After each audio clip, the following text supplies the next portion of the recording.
Hello, everyone. Welcome to another IT Career Talk with Professionals. And today I have a founder and CEO. But before we begin, please do click that red subscribe button. So, my guest today is Dan Angelo De Guzman. Hello, Sir Dan. Hello, hi everybody. Hi, Rafi. Hi. How's everything? Right, How's great. everything? No, great. Going into the rainy season. All Yeah, right. yeah. It's time flies. Like it was just January 2021, and then now, the summer season is over. But I Yes. but I but I'm not sure if we even felt summer because nobody can go out anyway. True, true. Just the heat of the summer. Yes, exactly. Yes, That's yes. right. Right. Yeah, yeah. So, Mr. Dan, no, maybe you can describe for us what a founder and CEO is, especially of CloudSwyft. Okay,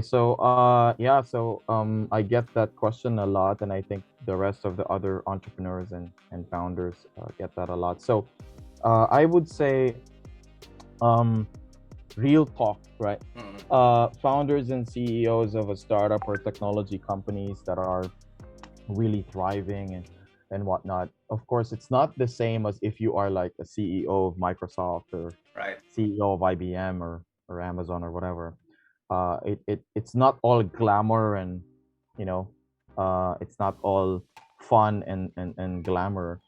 It's a combination of really dealing with the real world and making decisions and making sure that the decisions that you make will positively affect all the stakeholders of the company. mm-hmm, As a founder, you're not just a hired gun. You're not just a hired professional to run the business, but it is your business. It is your own company because you right, are the entrepreneur that thought of the idea to solve a particular problem that you're so passionate about.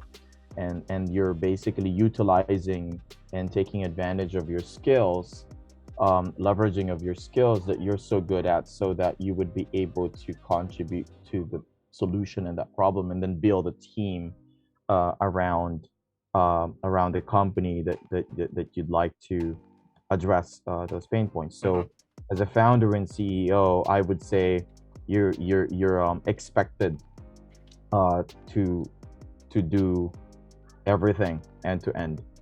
It's not just about business management. It's not just about people management. Uh, it's all from like hiring the right people, hiring your very first person, hiring the very first resources or very first team members in your technical team or technology team if you are a product based or a software technology company. And then at the same time, as they saying, if you are the founder during your early days, uh, kidding aside, everyone is saying that you're the founder and at the same time you're the janitor of your mm-hmm. company because Janitor. yeah. Mm-hmm. So because when you were still starting out, of course, if you were just employee number one during the time that you started, you are the ones who's actually gonna do everything, like even the ad hoc stuff, right? I mean, ordering food for people or things like that, and you don't have a secretary yet, you don't have a receptionist yet, like you will do all of that, right? Right. But then again, when you grow the company more and more, and more and more mature decisions have to be made in terms of hiring people, raising capital, sustaining the capital in order for you to grow the business, generating revenue, formulating business models and commercial models that would work, working with strategic partners to have an effective strategic distribution channel for your business if you need Right. that model.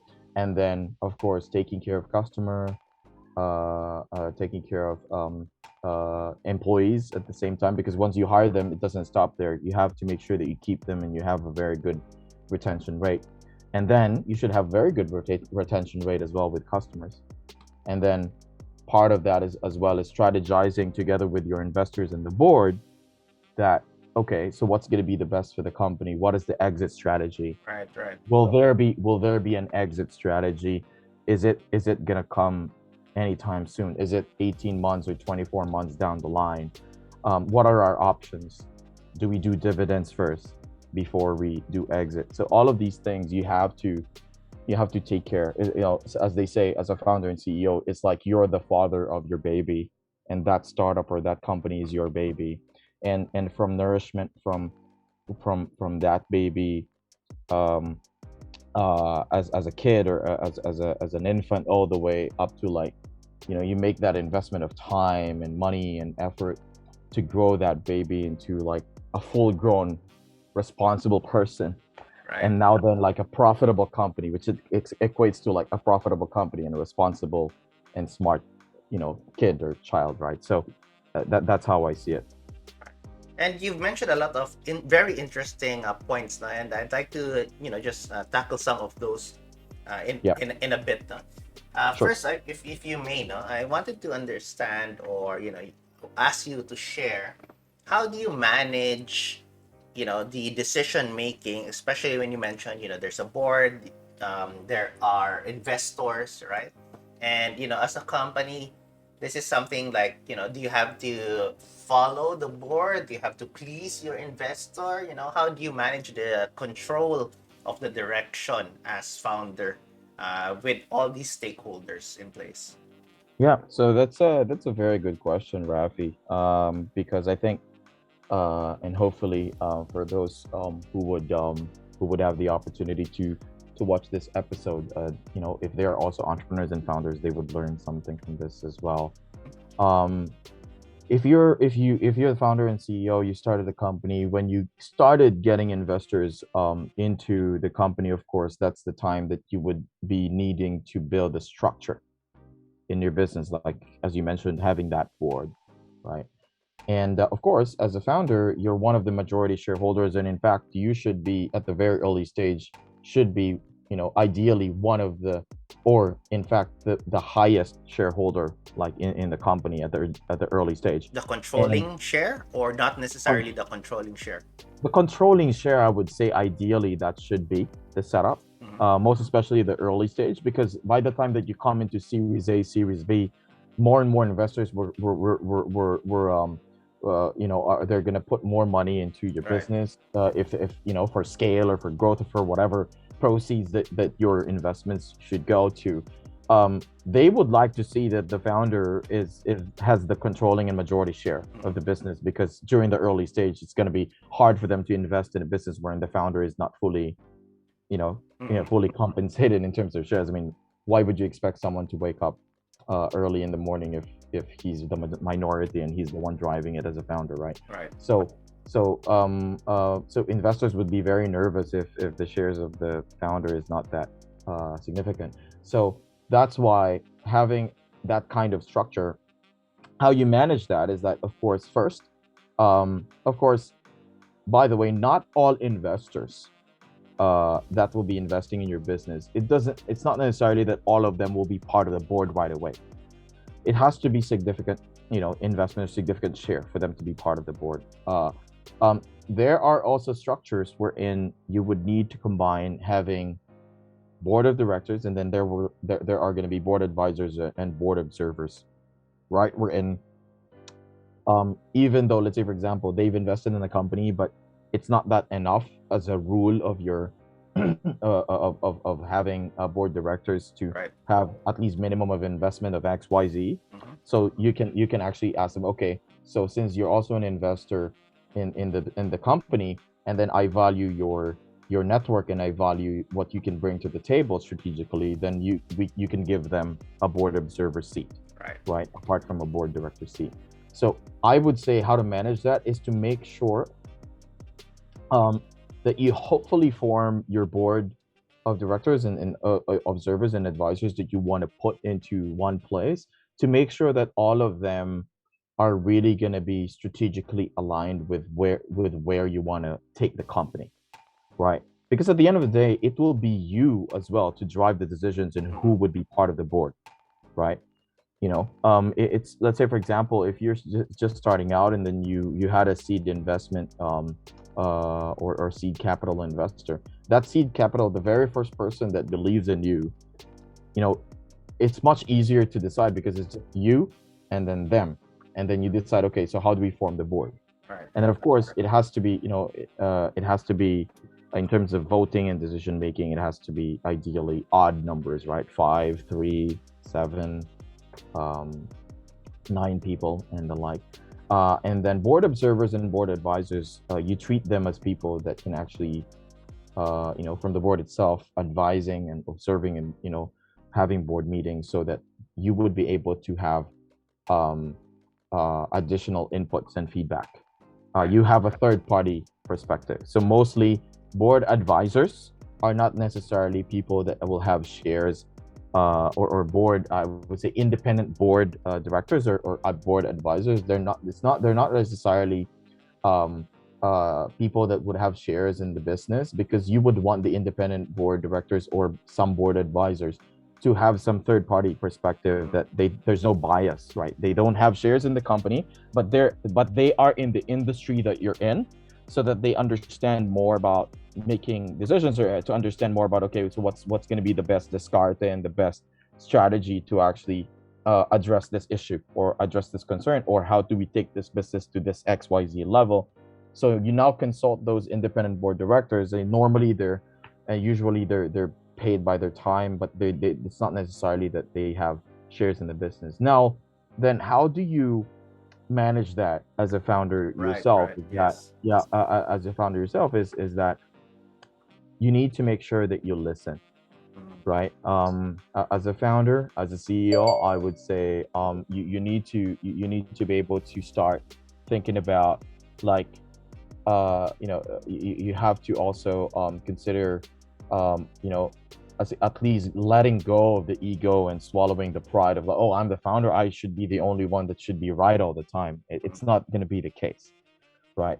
You have to listen, and you have to decide based on what's going to be best for the company by actually considering all of the decisions, or all of the insights and all of the inputs that are actually being given um, by your board of directors. Because, like I said earlier, these guys won't be your won't be your board directors, or won't be part of your board circle of board of directors if you didn't choose them as well. Mm. So it defeats the purpose of actually choosing the right board directors if you're not going to listen to them, Right. right? Right. And then there's a structure, of course, like, that will be on your shareholders exchange, or shareholders agreement, that says that in order for you to in order for you to decide on a specific thing, that there are certain specific items that it requires um, voting, like the voting rights. It requires voting rights for all of you to actually vote for. Mm. There are very, very small items that even you as a founder, you can already decide on, Right. because running a business or running a tech startup, you have to really execute at a lightning speed. So you do not want to also uh Cause a bottleneck. Right. yeah, you don't want to cause a bottleneck. You don't want to put like an element of slowness into that as well, in terms of, oh, let's say I have to ask my board or whatever. Not all the time, it's not going to be the case, right? There are small things that you can already decide and think on your feet, and you should be thinking on your feet right away. And then there are things that are very, very significant and very, very, very important and critical, that everyone should be aligned, which is, which investor or venture capital investor we should Bring in um, next. bring Right. in, uh, who would be the strategic distribution partner in Europe, like Right. who's the best strategic distribution partner in Indonesia, what's going to be the commission scheme for these partners. Those things had to be reviewed, right? Mm. What is the specific discount that we should give this quarter for the customers? So those things, that financial matters, those are critical items. Compensation structure, like how do we compensate the senior management team? How do we do appraisals for senior management team? For rank and file employees, it's all going to go through the normal performance and development Right. plan, as you delegate to your supervisors and managers, and then for yourself as well, for people that reports to you. But maybe your own salary, for example, as a founder, and the compensation structure for the senior leadership team, I think it has to be managed and consulted with the board. So those things you just need to know what are the small items that you can already decide on, so that you don't need to bring the whole gang Right. all together. And then you need to also be aware and identify what are the critical things that needs to be consulted by the board, because as a founder and CEO, you need to learn government. You need to learn governance around that, right? You need to be able to practice that kind of relationship, because at the end of the day, uh, in order for your business to be successful, it's uh, it's you and the board would make the decisions that will help steer that direction. Right. Right. Right. So yeah, so those are my thoughts around it. Right. Now, you mentioned about a little bit about hiring, no? Especially rank and file, and even senior management. Yeah. In terms of hiring, do you have any particular strategy? Do you look at, they come from a startup, they come from corporate, they hold maybe master's degree, certification. Yeah. What's your hiring strategy? Yeah, so great question again. So, hiring strategy for me, of course, obviously, if you came from a startup, I think that's a plus for me, because that means if you came from a startup, you are already familiar with how resilient you should be, how nimble you should be if you came Mm-hmm. from a startup. Because what happens is, normally if the person come from a big corporate world, already from a big company already, these potential candidates might already expect some packages or some compensation, Right, right. uh, packages that would, let's say for example, you're hiring a sales manager, and then the sales manager would expect that there's already like a car plan, and Mm-hmm. that there's already like a secretary for each of them. Yes, yes, yes, you yes. know so if they came from a startup, of course that's a plus. Of course, second, for technical people, for example, I don't just look at hard technical skills. I also look at attitude. Mm-mm. And I mean, you're a CTO, you know that for sure. It's not just about the technical skills.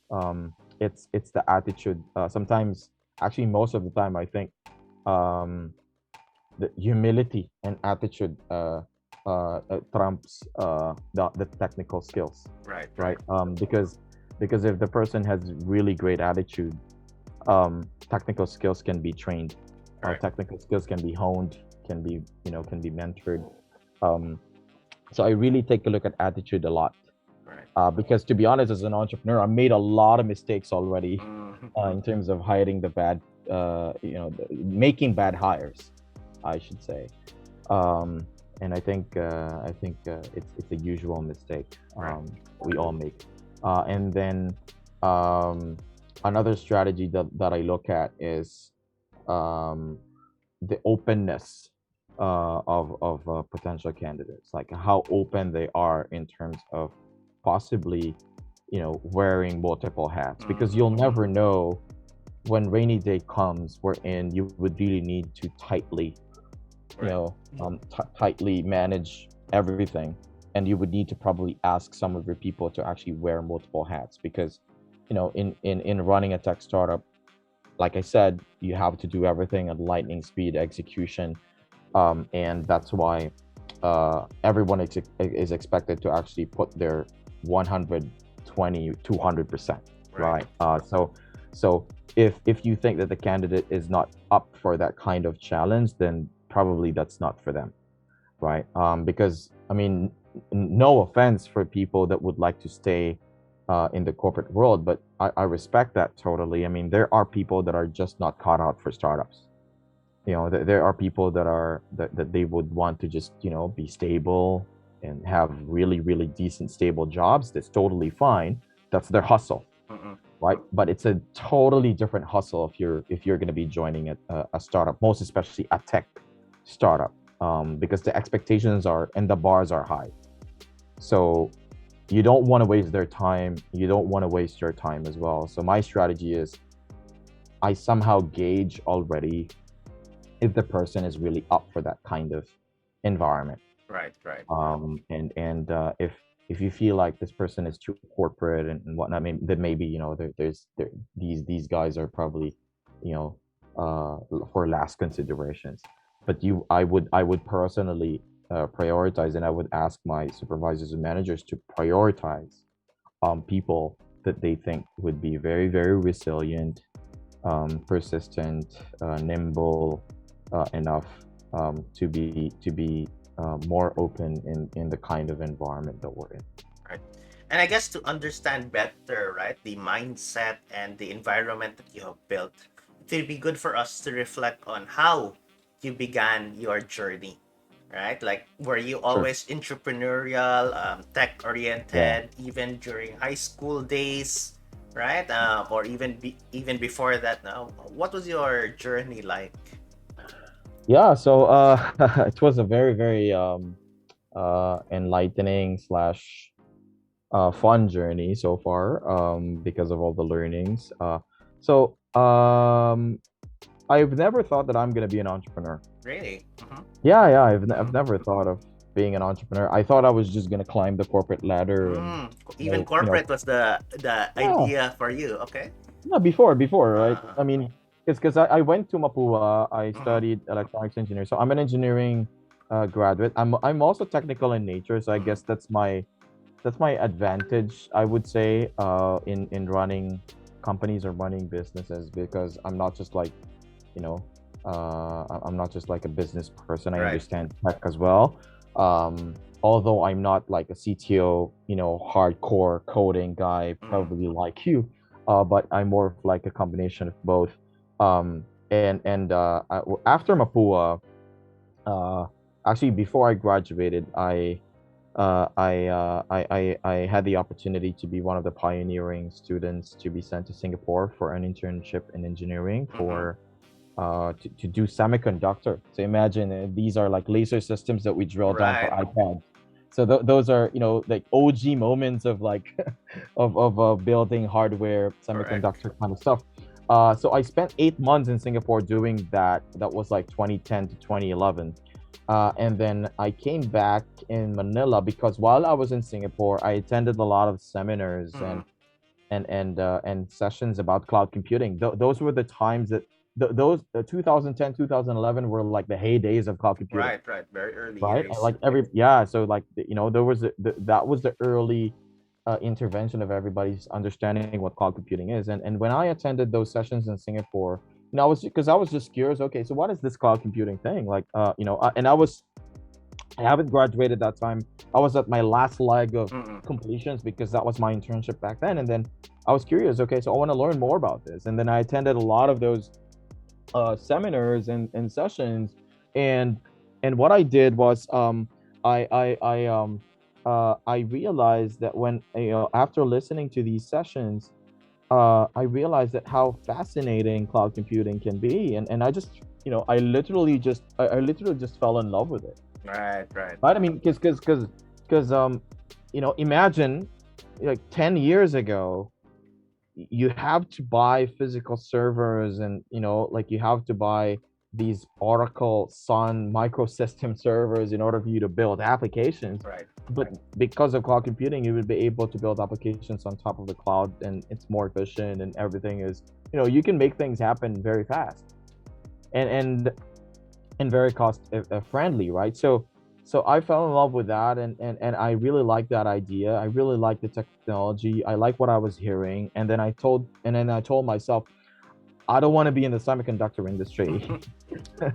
I want to be part of the cloud computing game, right? I want to be part of that industry. So what I did is I decided to went back to Manila. Mhm. So I went back Mhm. to Manila. I graduated, took my degree, certificate, and then I finished engineering, and then I needed to find a job that will help me experience more about cloud computing and IT. Right. So I now then that time 2011 I joined Accenture. Mhm. So in Accenture, I was a technology consultant, and luckily, unfortunately enough, I became one of the consulting members, or one of the technology consultant members of the cloud computing group pioneering virtualization Right. And did that you time. ask for it? Like, hey, I I really did it. want to. Oh, it was Yeah, just well, a yeah, force of yeah. It, luck. it, it Wow. was force of luck, and at the same time, I kind of like trying to steer myself onto it, like by actually trying to meet people that are around it. Right, right, And right. yeah, and I kind of like tried to really be part of that community, but at the same time, it was really like a stroke of luck when they said that, oh, they're forming a totally separate independent group that will just focus on, VMware, Cisco, all those boring cloud infrastructure Yes, stuff, yes. right? But I loved it. Like I said, I mean, I really like cloud computing, and when I learned about VMware on how it's changing virtualization and the concept of abstraction layers and all that stuff, like I just fell in love with that. And then I said to myself, like, this technology can really change the world, and Right. cloud computing can really build more companies, build more applications out there. And that was the time that, while I was working in Accenture, I had this aha moment of like a happening in Accenture wherein, because one of the tasks and one of the jobs as a technology consultant is to also develop like, customized modules to train and upskill the existing employees in Accenture Philippines for Right. virtualization and cloud computing. I So, see. So you were in yeah, charge and of teaching. yeah, Uh, I was in charge of upskilling. right, That right. that was part of our responsibilities as consultants, because we Mm, were the pioneering group in Accenture Philippines to actually start that cloud computing team. right, right. And that's why, in order for us to be able to uh, scatter or spread the good word of of cloud computing, we have to build presentations and training modules and programs for the other teams in Accenture on in that company to be trained on what cloud computing is, and for Right. them to certify in VMware, and particularly VMware and EMC, all these stuff. Um, Apart from like designing and implementing all that we're part of Mm, that knowledge transition team. So by doing that, I've it took us 3 to 4 months, like it was a long while, in order for us to like have that idea to like, well, because these are different, like very advanced technology skills, right? I mean, how would they learn if they're just gonna walk through PowerPoint slides and right, watch right. videos, or like, listen to some boring lectures about it? So that's why that was the time that I had the opportunity to digitize those content, those materials that we did and we made. And then, since these are technical skills, you have to have hands-on environments. Correct, correct. When I did that, we had to do that on a physical data center that we can find, and then we did that manually, and everything is Mm, manual, and that's why it took a while. We had to find a scrap server that we can virtualize so that we can have like actual labs for that class. yes. And that was my aha moment on where I am now as a tech entrepreneur, because I felt like if a company as big as Accenture is experiencing this type of problem, then probably there must be something here. Probably this is really like a problem that's been experienced across any other bigger companies or even smaller companies Mm, for training their employees. And at the same time, imagine education, right? So that was my aha moment, that maybe, this is something that I would want to do. Maybe I should tap into my skills, and I should tap into, my exposure and experience in this industry, in cloud computing and in virtualization, and then see how I can build a product or right, a right. solution that can cater to this market. And then that, I didn't know anything about entrepreneurship. Like, Right. I E- don't have an MBA. I don't have all these business e- stuff ex- going on in the. Exactly. It's different just to have an idea and then execute that idea, Yeah, right? So, hard. how Yeah, did you build up your skills in terms of, yeah. just having idea and then actually becoming I would say, uh, active founder, right? I mean, it Mhm. doesn't happen overnight. Like, Of course. So it was funny because the first things that I did while I was like trying to convince myself that, oh, maybe I should start something, like, like, right, of right. course, during that time, the first idea that comes into your mind is like, if you want to start something, you have to be like Bill Gates or Steve Jobs kind of acumen. Um, and then what I did is I just watched a bunch of videos about, like, I've learned about Silicon Valley, like what is Silicon Valley as a whole, like what it Mm, is. I've watched a lot of interviews of former founders in the US, like that was like my poster situation, right? I mean, to learn that kind of culture, like I studied based on those references, and I just did some research Right, on right. how it can be done. And then I just stumbled upon some, and this was like late 2012. Like, imagine the startup ecosystem in the Philippines itself that time is a startup itself. Right, that's true. Like, no, nobody would understand. Like, nobody would understand if you're gonna try to do a startup. Like, I mean, with all due respect, like, all of the startups that we have right now in the Philippines are not even existent that time. Yeah, So if there were, probably I would say, 2015, 2016. yeah, That's when exactly. startups actually Yes, started here. exactly. So if there were OGs that time, I'm probably one of those. Right, right, right.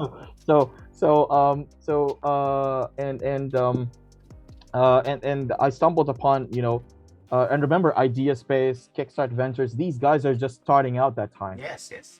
I was one of those first entrepreneurs that they met, and I met with them, and then I didn't even know what to call myself that time. Like, I was just like wandering. Like, I was wondering, okay, what's going on? Is there an existing ecosystem in the Philippines for this kind of what I'm Mm, feeling right now, right? I mean, I feel like I want to start something, but is there an existing community that whenever you go to that community, is that people will understand what you're trying to say, that they're not just going to tell you that you're crazy, right, right? right. So what I did is I sent a cold email, uh with one of the co-founders of Idea Space that time, because I just really wanted to learn, right? I wanted to learn how these things are done, Mm-mm. and then I had that idea to, my very first startup back then was like late 2012. I called it Rocket Labs. So that was my first startup. Um, and then um, and then I met with one of the co-founders. His name is Martin Kuan. He's uh he's he's a totally nice guy. He's probably one of the first people that I've met in my journey. And then from there, he invited me in Ateneo de Manila University, because there was an ongoing idea space competition Mm. happening there, like to scout for some potential ideas and startups. And then I watched the startup competition and say, oh, okay, this is really cool, right? I mean, people are pitching, and then there are judges giving you feedback. I mean, Right. it's amazing. It's like joining a pageant, but it's for a different purpose, right? Um, and then I said to myself, okay, this is pretty exciting. I think I really want to learn more. I want to delve myself into it more. Mhm. And then I would say that sort of like started my network, of like it's like a network effect. Like late 2012, met these people, and then and then when you met people in that event, that will sort of like create a web of different connections, right? So amazingly and interestingly enough, I met the very first angel investor that invested in me as an entrepreneur on that event. Wow. So he's just an angel investor. He's and then he just said, he handed over me his card and say, call me. I think you've got something here. Like, because I just explained everything that's on my head. Like, Right, right. I didn't even have a PowerPoint slide. I don't have any fancy mock-ups or whatever. It was Like, an I just elevator pitch at yeah, that yeah, yeah. moment. So I just pitched him what Rocket Labs is all about and what I want to do with it. And then he said, I think you've got something there. And then that was the time that Microsoft Azure and AWS are very, very early as well. Yes. Like, they were very, very early in the Philippines. And then I didn't even actually contact him right away. Like, I waited for like a week. And then funny enough, like, he's actually the one that actually sent me a note and said that he would like to connect. Mm. And then I sent him a reply, and said, okay, let's meet. And then I met him in Starbucks. And then I just prepared some slides and explained what I want to do. And then he now then became like an angel investor of that idea. And then that sort of like started my journey as an entrepreneur. Like, and by the way, take note that I was still having a day job that time, because I need to juggle it Right, right, that right. time. So I need to juggle it that time, because I need to sustain myself to have a day job, and then at the same, because I wasn't sure yet what's going to happen in this idea thing, Mm. right? And then all throughout that journey, another angel investor came on board, a former Yahoo executive, and then he's from the U.S. and and then he put in another investment. I mean, these investments are very, very angel funding. Like I said, I mean, this is like 2012, 2013. Like no investors in the Philippines at all. Right. Like nobody. Like the Kickstarter and idea space, they're still starting out. They're still filling it out. That time there were initial investments. That's just the calibers and all these things, but those guys have been around since 2011, 2012 as well. And that time, I decided December of 2013 to quit Accenture, and I had a short stint as a consultant for a big data company for like 3 months, and then 2014 of April, I met John Orrock of Future Now Ventures. And then I told him about my story. Actually, that meeting was a bit accidental because I was just trying to pitch my startup to one of his companies so that one of his companies can potentially become my customer. Right. Okay. Yeah.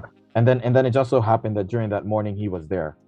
And then he was watching it and say, I think you've got something. Why don't you go up and let's talk after lunch? And then after lunch we talked, and then I told him my story.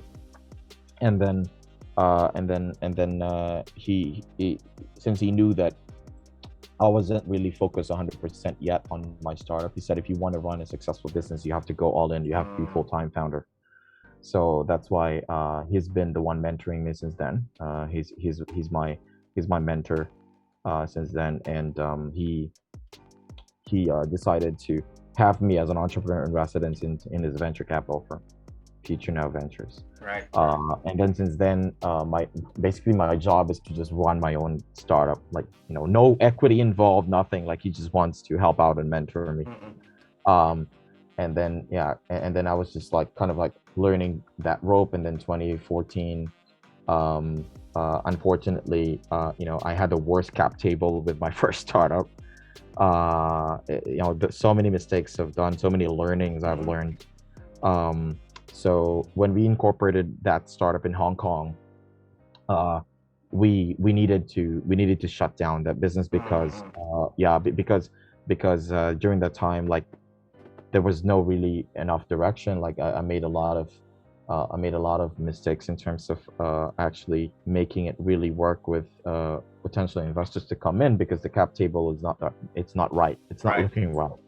And then with the help of Future Now Ventures, they sort of like really coached me and mentored me on how to really deal with these type of models, right? I mean, I've learned how to negotiate cap tables. I've learned all of that, right, as an entrepreneur in residence in there. And then 2015, I pitched my company that it is then now, which is CloudSwyft. So I started CloudSwyft in April 2015.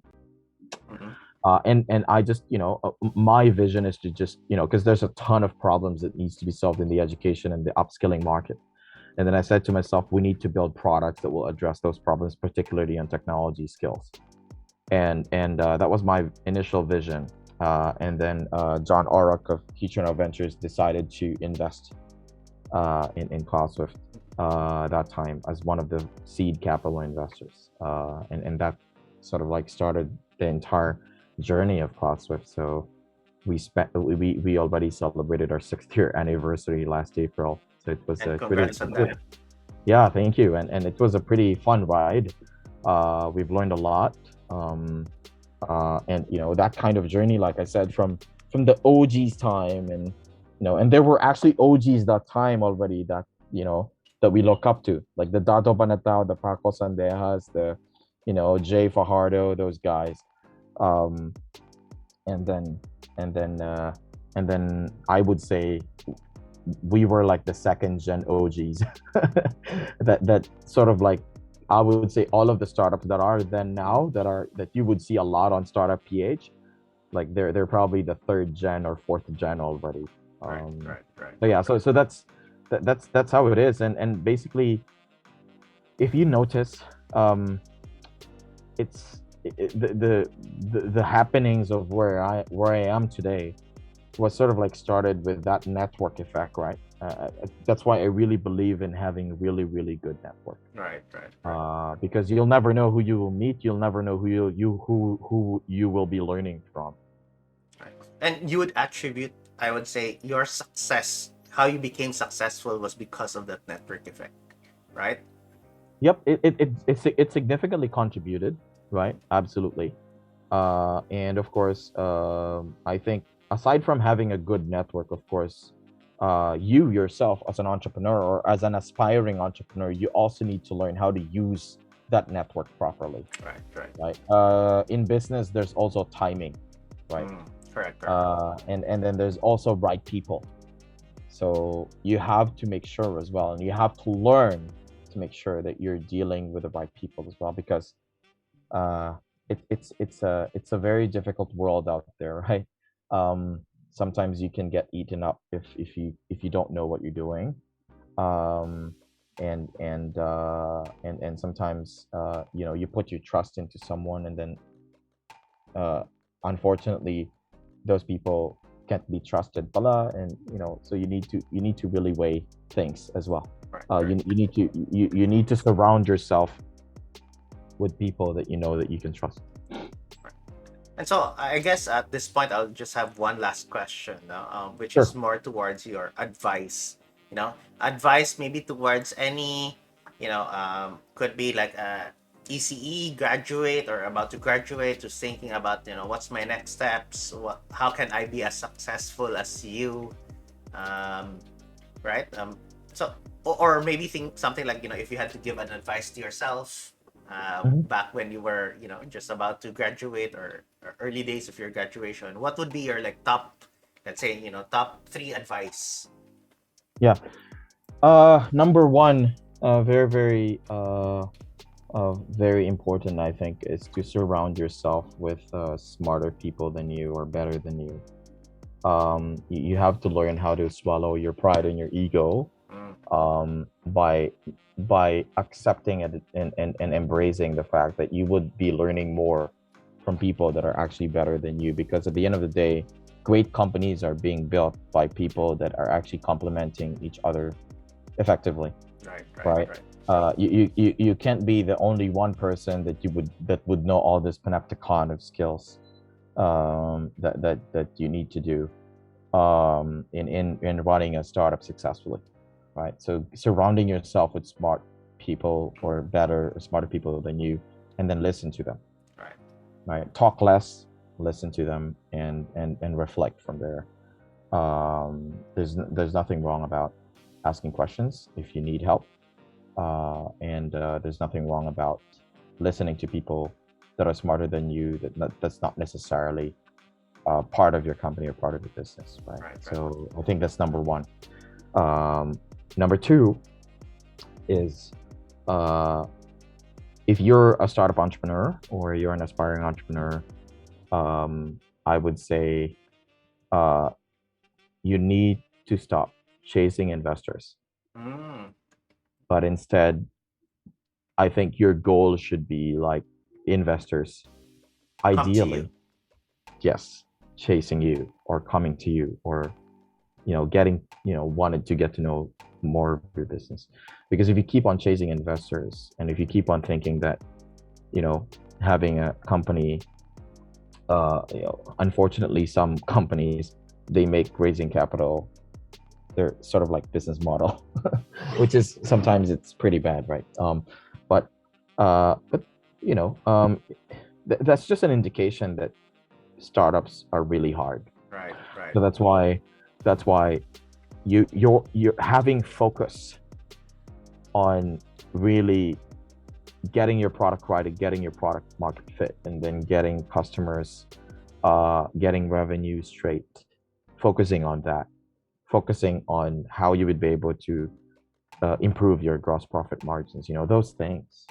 Mm, Those things are sometimes being forgotten by entrepreneurs, because they drink too much of their Kool-Aid, and they think that when they raise capital, that's already the only indication of success, mm, mm. because it's not. So I would say, don't drink too much of the Kool-Aid. It's okay to have the hype, because it's part of the game. but you need to make sure that you have that focus to take the business to the next level Right. by taking care of customers, having that product right, product market fit, um, and generating revenue around that.